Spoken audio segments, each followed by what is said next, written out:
Have you ever asked yourself how shares work? When you see an IPO, basically known as an initial public offer, a company has listed its shares in the Nairobi Securities Exchange and it is asking the public to buy. Have you ever asked yourself why companies list their shares? And number two, how the process works until you get your dividends. Ladies and gentlemen, this is Growth Spark, where we ignite, accelerate, and grow.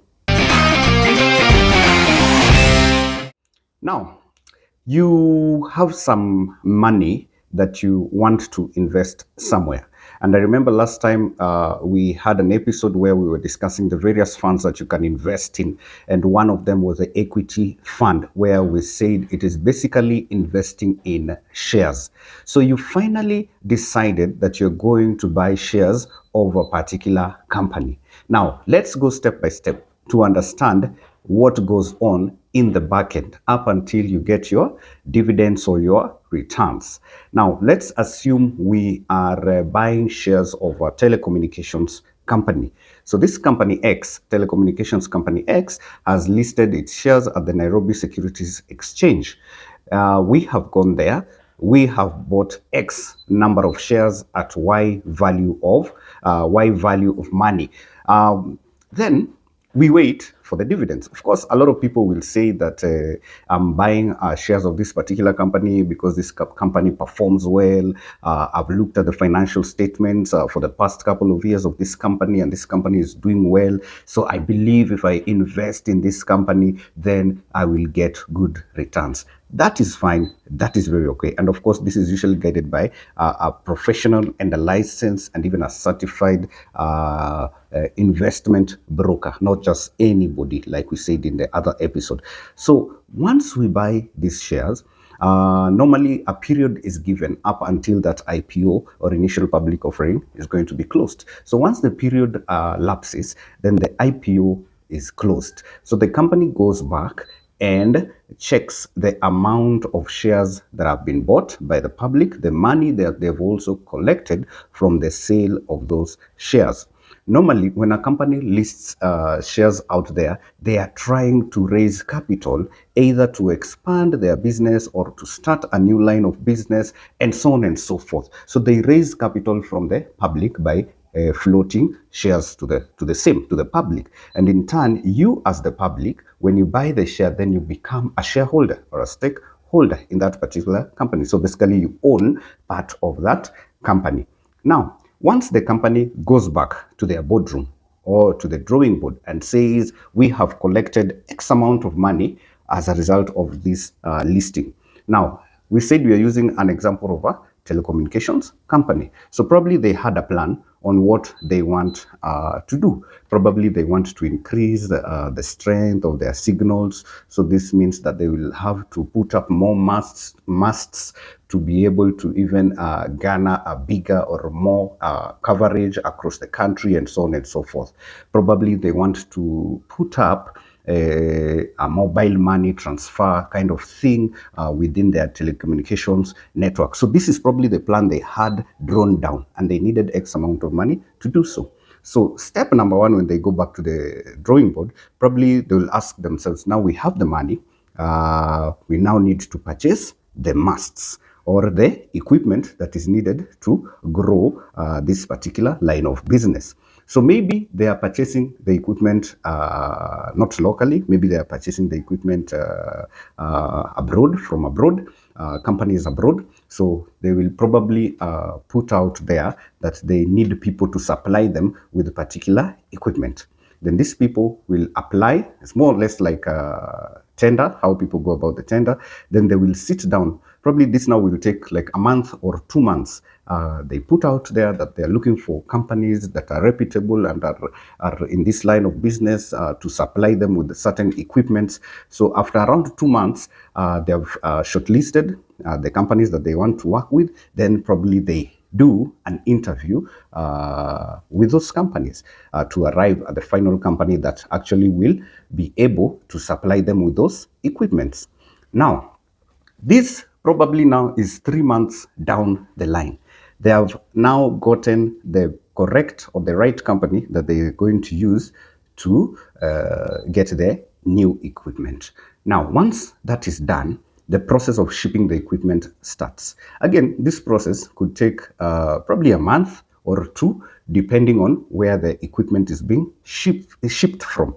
So by the time the equipment arrives, from the time the company was picked, it's now 2 months down the line. So in total, we are talking about 5 months down the line since the IPO was closed.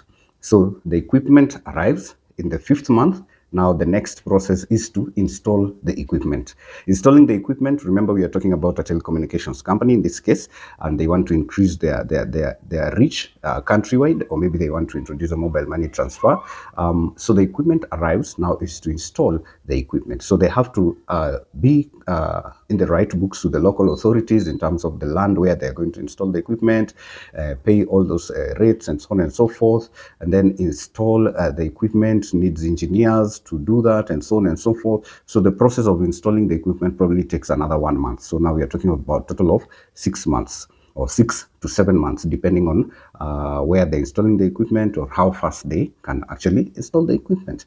Once the equipment is installed, now they do the testing of the equipment. So they test the equipment with a small sample size of the population to see if the equipment is actually working. If it is a mobile money transfer, they test it with a small sample size, or even just their employees within, to see if actually I can send money to you and you receive it instantly and you can withdraw it from somewhere. So the testing also probably will take another 1 month. So once the 1 month is over and they have tested the equipment and they've seen that it is actually working, now we are talking of about 7 months down the line since the initial public offer was closed. Once they've tested and it is done, it is now time to roll out the new product to the market. Rolling out the new product to the market means advertising. So all through the 7 months, the listing of the provider, importing of the equipment, installing of the equipment, testing, all this time, the money that we bought shares with in this company is being used as the capital to set up this particular product. So now we are bringing out the product. So advertising comes in. So the product has to be advertised. They have to pay advertising fees, whether they're advertising on mainstream media or otherwise. They have to pay money. This is still the money that we bought the shares with. So advertising might take like a month. Every day you wake up, you see on your mainstream media, telecommunications company X have rolled out a new mobile money transfer system. You can actually send money to your mother at home, to whoever from whatever place in this country, and they'll receive the money instantly. They just need to go somewhere in an agency or in an agent's shop to withdraw, and so on and so forth. So the advertising runs for about a month. Then after the advertising and the sensitization, now people now start buying into the product. So people will buy into the product, people will start using the product or service, and now the telecommunications company will start getting in sales revenue. So the sales revenues will start checking in. But this is not the point at which now we will start seeing the fruits of buying the shares from that company. No. The company will still continue getting sales revenues, and until the point where they break even is when now we shall start to see profits that are coming out of that new product. Break even is basically now where the sales revenues that are being generated have already surpassed the cost of capital, and now the company is realizing profit. Any other sales revenue that is coming after that, minus the operational expenses and costs, is now the profit that we are getting. So once the company breaks even and it now starts making profit out of that new product, now this is when now we will start seeing our dividends or our returns from those shares that we bought. So along the way, so probably this is now close to a year. You bought shares like 10 months ago. So now we are almost closing into a year. So along the way, in this period of 10 months, probably from now our face value sight, we were seeing the price of that share remaining constant. It's not moving.